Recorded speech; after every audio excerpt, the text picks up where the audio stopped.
Hey everybody, this is Cody922 here. Welcome to Cody Talks Fandom, episode number 31.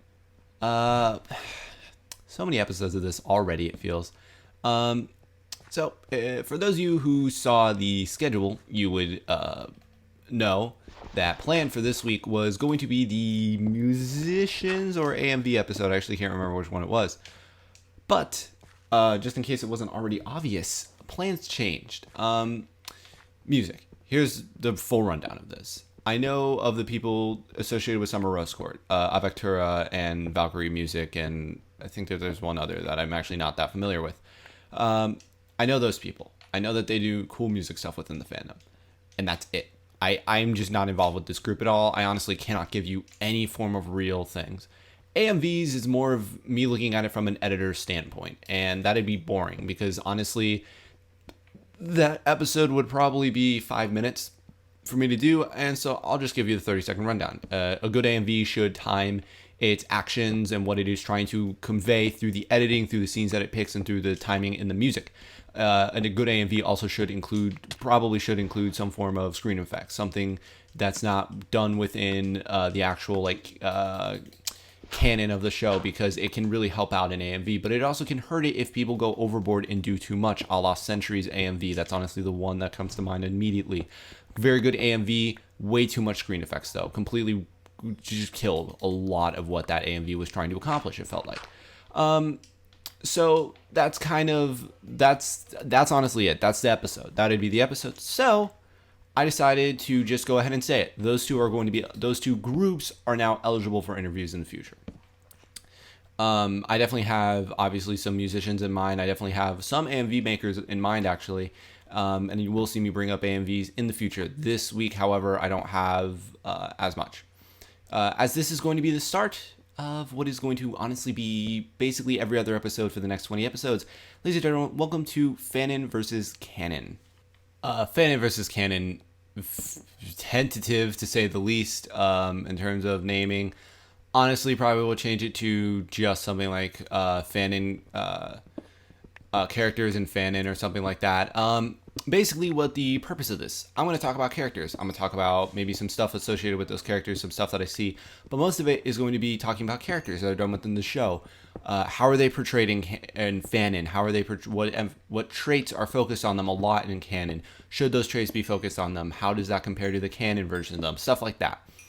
And I'm going to be going through the characters. I actually really want to do this. I think it's really interesting when you look at the way that the fandom interprets certain characters. No, this is not open to all characters. Some characters really don't have that strong of a canon representation right now. Nor Valkyrie, Lai Ren, Fox, Coco, Emerald, Mercury. I mean, there's just not much there for those characters. So I actually can't really do anything for them.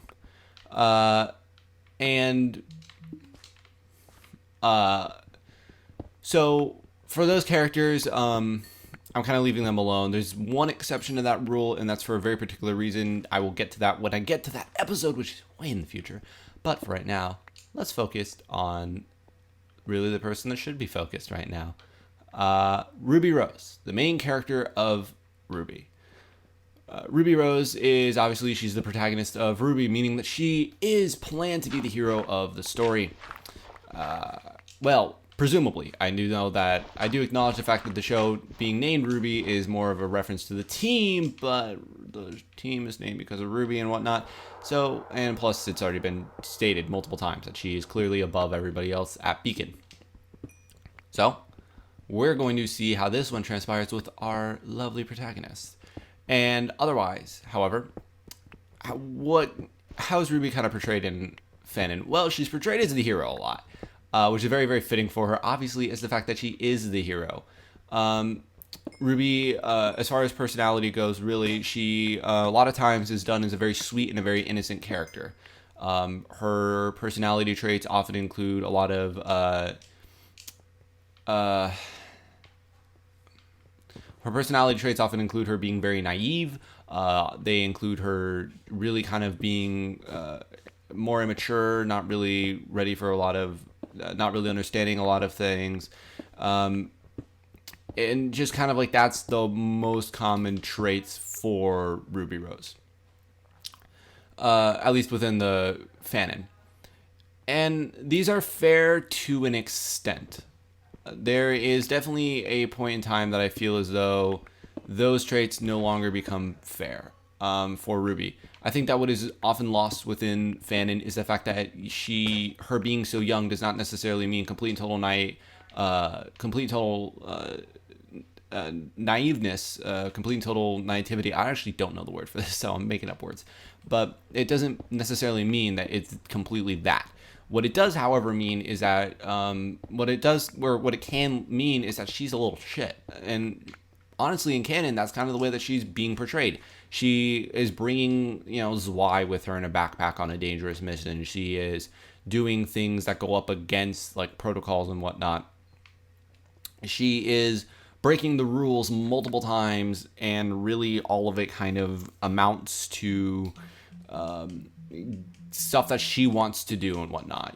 She is a little shit, and she's so young, she doesn't fully understand kind of that her actions have consequences yet, which hopefully will become something done within the show. But that's basically the canon version of this character, and that's not really done that much in Fandom. Honestly, it's not done a ton. It happens, but sparsely. Kind of disappointing, I think. I definitely think that people need to remember that RWBY is not just a sweet and innocent child. Also, another kind of a trait, this ties more into with other characters, but RWBY's innocence. It comes into play a lot. I think that you either see it done the right amount, or you see people go overboard with it, or you see people completely disregard it. It's the three phases of RWBY being an innocent character, of RWBY being a precious child. It's the three stages of that. And there is people who go too much. There is people that make RWBY not know anything, despite the fact that Yang is her older sister. And for whatever reason, it seems to be commonly accepted within the canon that Yang makes sex jokes, which is something that I will get into in a later episode of the series. Yang, that's kind of like the thing, but it's like, oh, Yang protected RWBY from all these things. It's like, maybe from going to the point of actually understanding it, yes. But to the point where you just shove RWBY down, you make sure that she doesn't hear any of this, that doesn't make any sense. And that seems to be what's accepted within Fandom. That doesn't make sense to me. I don't like that as much. But then there's the perfect amount, which is really that RWBY doesn't really fully understand it. She knows it, and she understands it to a point.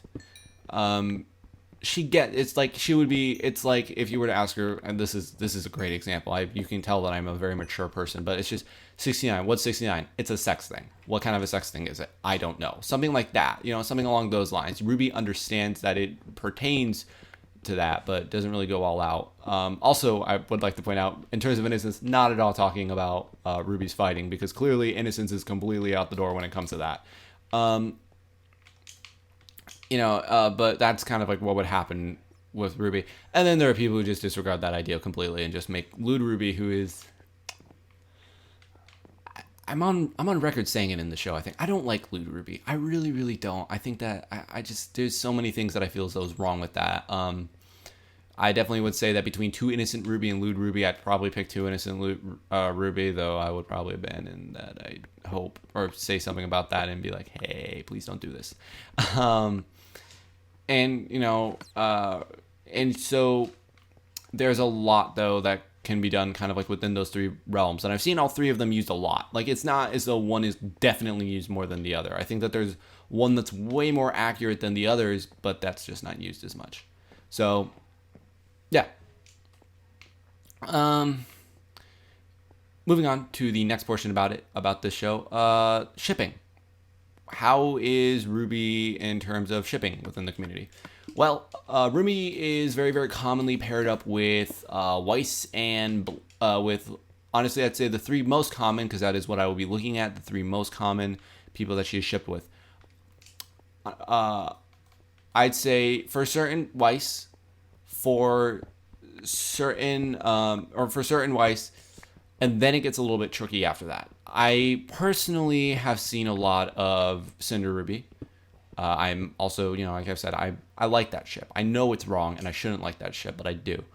I've seen a lot of Cinder RWBY personally. I've also seen a lot of Pure RWBY personally. So, which is Pure and RWBY. I don't think that those are indictments of who RWBY is shipped with. I think that more commonly RWBY isn't shipped with anything. RWBY is a rare character in the series from that regard. I think that there is obviously one predominant ship in which RWBY is shipped in with other people, and that is White Rose. Regardless of whether or not you like it, you have to acknowledge that. White Rose is more popular than RWBY x anybody else.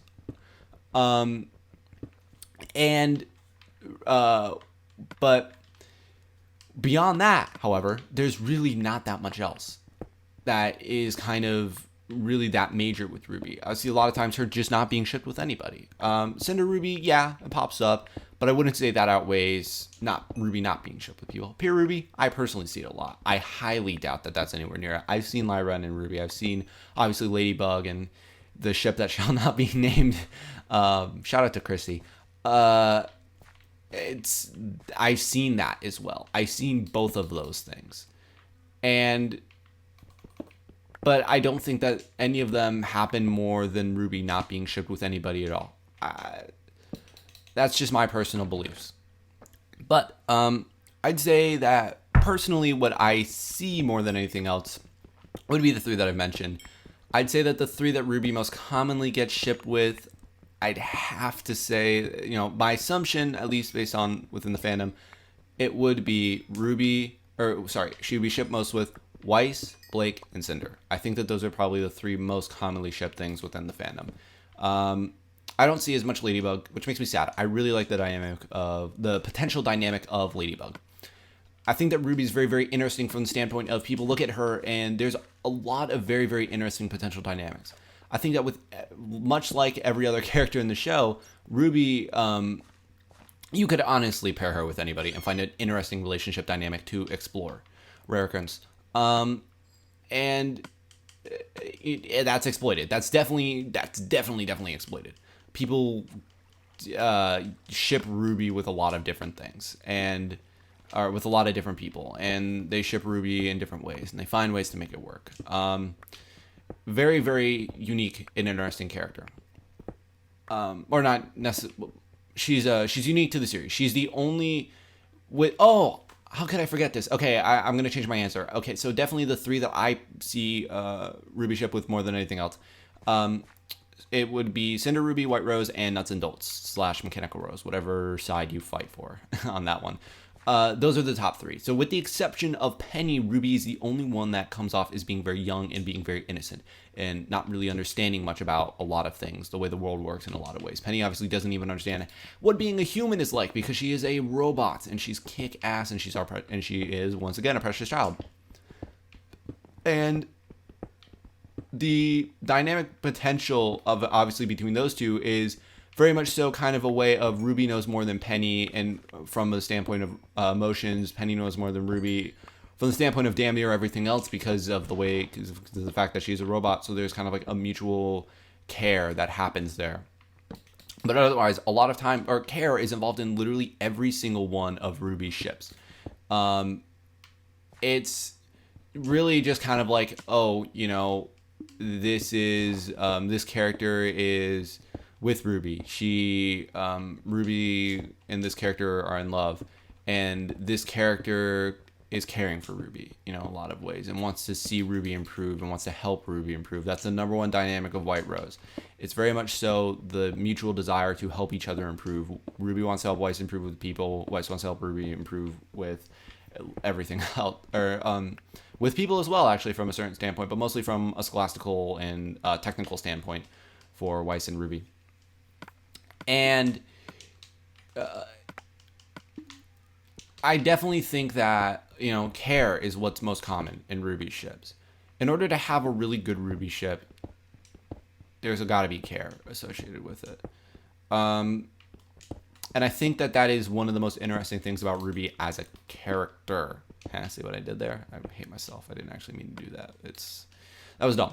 But, RWBY, as far as a character goes, care has to be involved with her. Even from the standpoint of that other ship, one that I'm not personally a fan of. It's like the only ship in RWBY that I don't ship.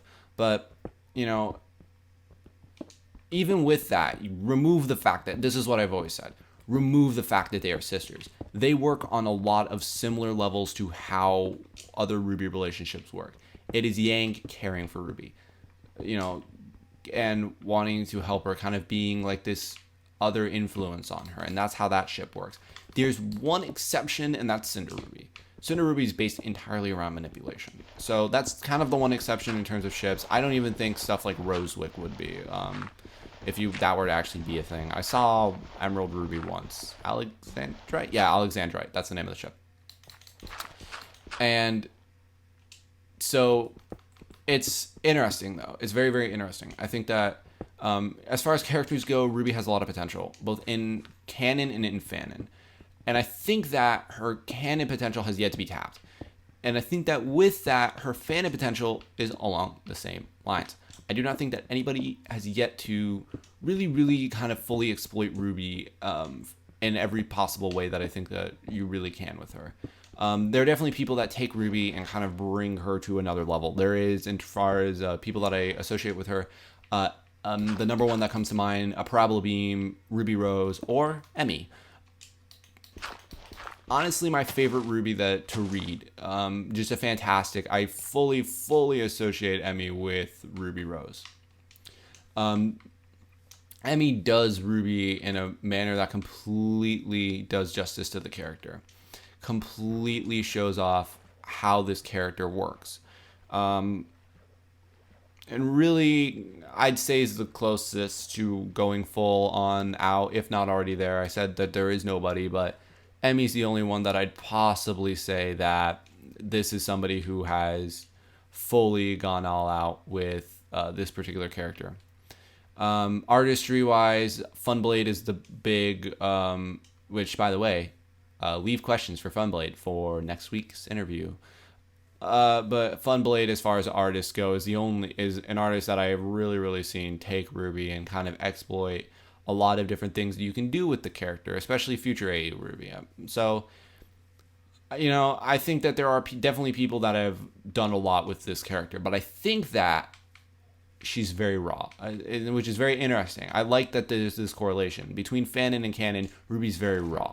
You know, that's true in both. And from the writing standpoint, from writing or innovating or thinking standpoint of literally anyone, RWBY has a ways to go. And it's very, very interesting to me. I'm personally extremely excited to see what is done with RWBY in canon and in fanon. But I think that the most important things to remember: do not ever forget that RWBY is a shit. She is a little shit. She's proven it time and time again in canon, yet for whatever reason it is ignored in fanon a lot of times. I think that's the big one. Don't make her too innocent too, because don't make her too innocent, and don't delude RWBY. Don't.